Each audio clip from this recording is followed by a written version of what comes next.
Okay, today we are solving CLAT 2024 LR section, starting with the first question. Words remain an enigma.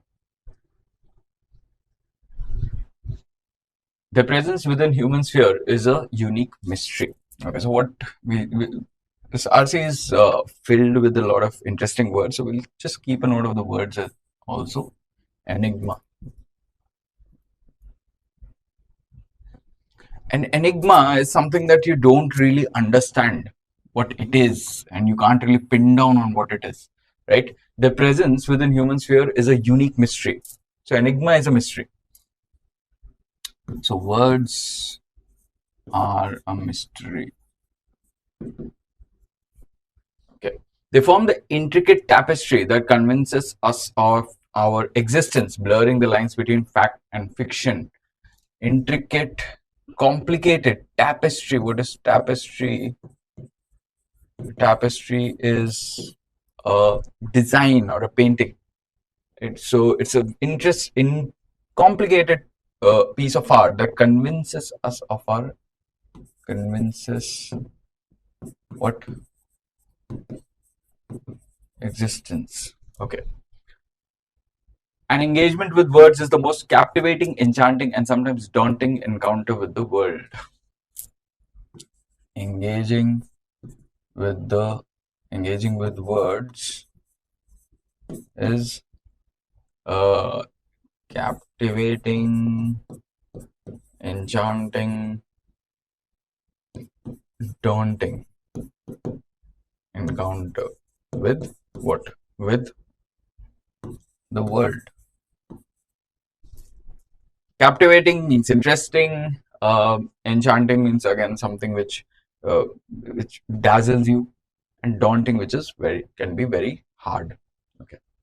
A word, a symbolic entity formed from the ethereal, exists neither as animate nor inanimate, yet pulsates with life. So, what is the word? Life comes from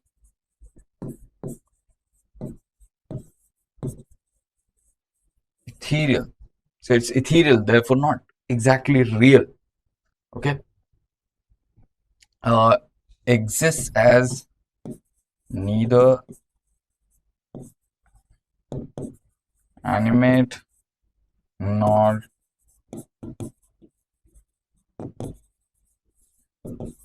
inanimate, yet has life. Yet has life. Okay. It can emanate warmth or coldness. It can give out warmth plus coldness at the same time. It's a very poetic way of talking about the language, the word, all right? Literature. Absorb emotions or stand as dry as a rock. Absorb emotions can be dry and can be dry too. It is a mix of everything is what is being said.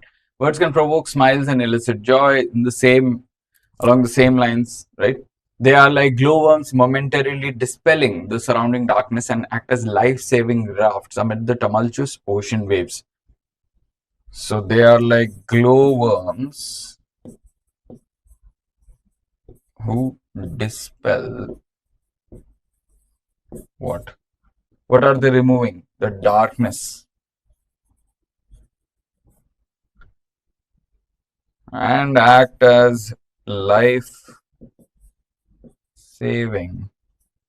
rafts in oceans.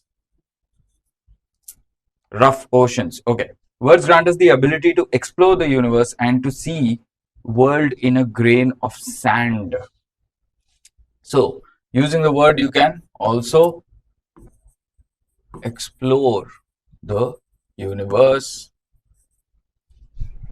And within a single piece, you can see the whole world. This is an example of that, basically. To say something like this, to see the world in a grain of sand is basically saying within a single small, say, piece of literature, you will be able to see the whole of the world. It has that level of depth, is what is being said. They impart a semantic existence, semantic meaning wordly, okay, language based existence to the lifeless and bestow aesthetic form upon the formless. So they are also able to do what?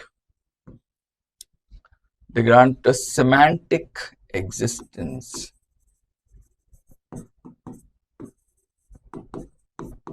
to lifeless. One of the best examples of this, to understand this, what semantic existence to lifeless is, say something like zombies. Zombies don't exist, right? But if I write about zombies, then they exist. Then they exist in the literature. Then they exist in a particular world. I can create that world.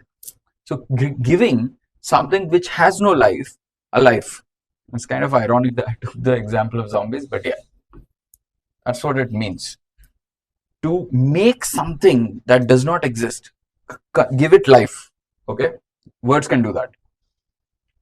And bestow aesthetic form upon the formless. Something which has no form can be given. One of the good examples that you can take, again, if you take something like aliens, something like that, right?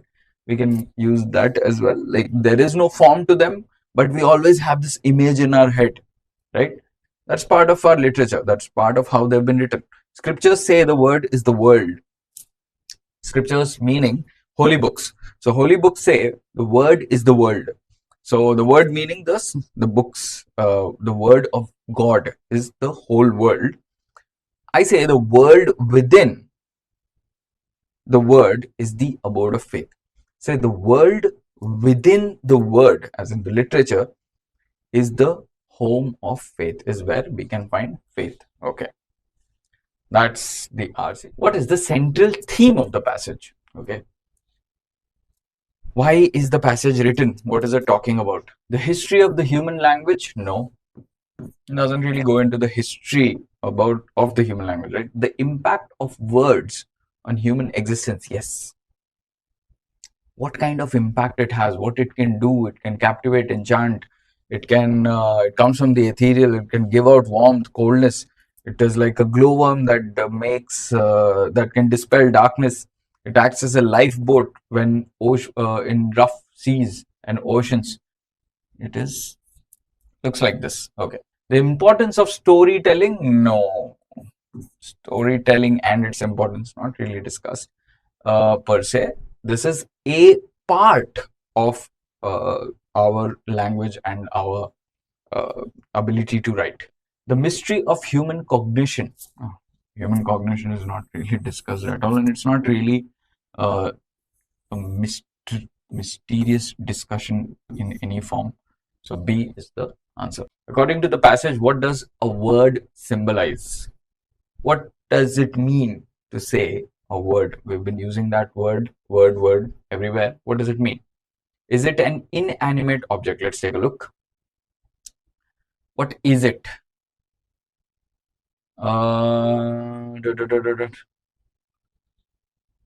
What is a word? This is where it starts. A word is a symbolic entity. Symbolic entity, not a real entity, right? Formed from the ethereal, comes from something which is unreal. Exists neither as animate nor inanimate. Inanimate object? No. Animate entity? No. So, a tangible entity or an intangible concept. A tangible entity is something that we can feel, is real.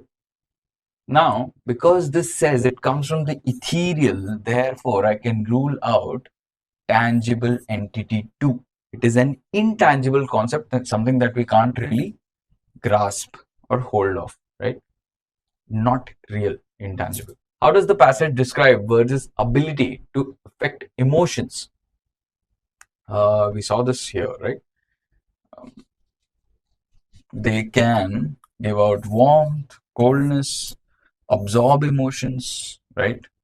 Can provoke smiles and elicit joy. All these are impact of word on emotions. Words can only evoke positive emotions? No. We saw that there is a spectrum. It can evoke everything from positive to negative, make you warm, cold, everything. Words can absorb emotions. Yes, this part is okay. and become emotions themselves. I'll hold on to that. Words have no impact on emotions. Totally incorrect. Words can be devoid of emotions. Well, they can be devoid of emotions. Sometimes they can be dry, because it said words can be dry. But what is the question is affect. How do they affect emotions? The way they affect is they absorb emotions and they become those emotions themselves. In the word itself, you can find those emotions that you are looking for. An engagement with words is the most captivating, enchanting, and sometimes daunting encounter with the world. Which of the following conclusions can be drawn from the above statement? Words can be used to manipulate others. What is the statement? Statement saying is the most captivating, enchanting, and sometimes daunting encounter with the world. So you're finding out about the world, right? Manipulation is not discussed. The power of words should be used carefully. How they must be used is again not suggested. Words can capture the atrocities of the world. Well, they may, but that's not really the point of discussion. Words can paint a picture of the world in all its different colors. Yes. You can see the world through the word. That's what this line is saying. An engagement was the most captivating, enchanting, and sometimes daunting encounter with the world. Looking through words at the real world. And this is what D is signifying, right? That it can paint a picture in all its different shades and colors. Which of the following strengthens the author's idea of words being like glowworms momentarily dispelling the surrounding darkness? Which of the following strengthens the author's idea of words being?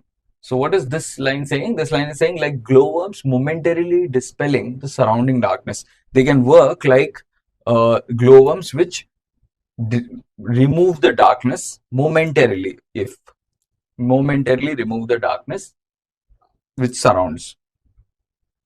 Words help in understanding reality. I'll keep hold of that. Words illuminate the mind of the reader. Well, illuminate is not really the right word to use. It's not necessary illumination in the sense it's not like you're learning something, right? So that is incorrect.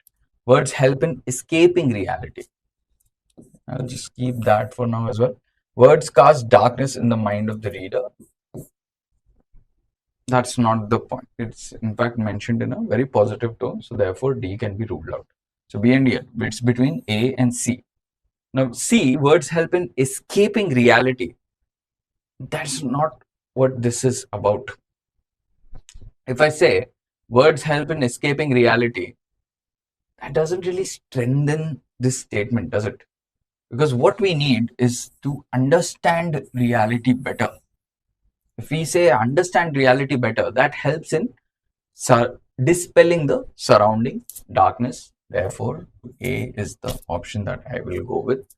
In the context of the passage, what is the significance of the world within the word? It refers to the power of language to create inspiration, energy, and faith. Okay. Let's just hold on to that. This was right at the end, right? World within the world, when it was compared to the scriptures, the books, the word of God, basically. So how is that comparison made, and what is the flip? Then it was flipped, right? That it was flipped that the world can be seen through the word, right? It refers to the power of language. Okay, so we looked at that. B, it signifies the author's love for the global community. No. Global community and all that, it's not really discussed. We're talking about language in specific. It represents the mysteries hidden in language. No, it's not really the mysteries hidden in language that we're really concerned with. It describes the author's mission to explore different cultures. No, that's not the point of discussion at all.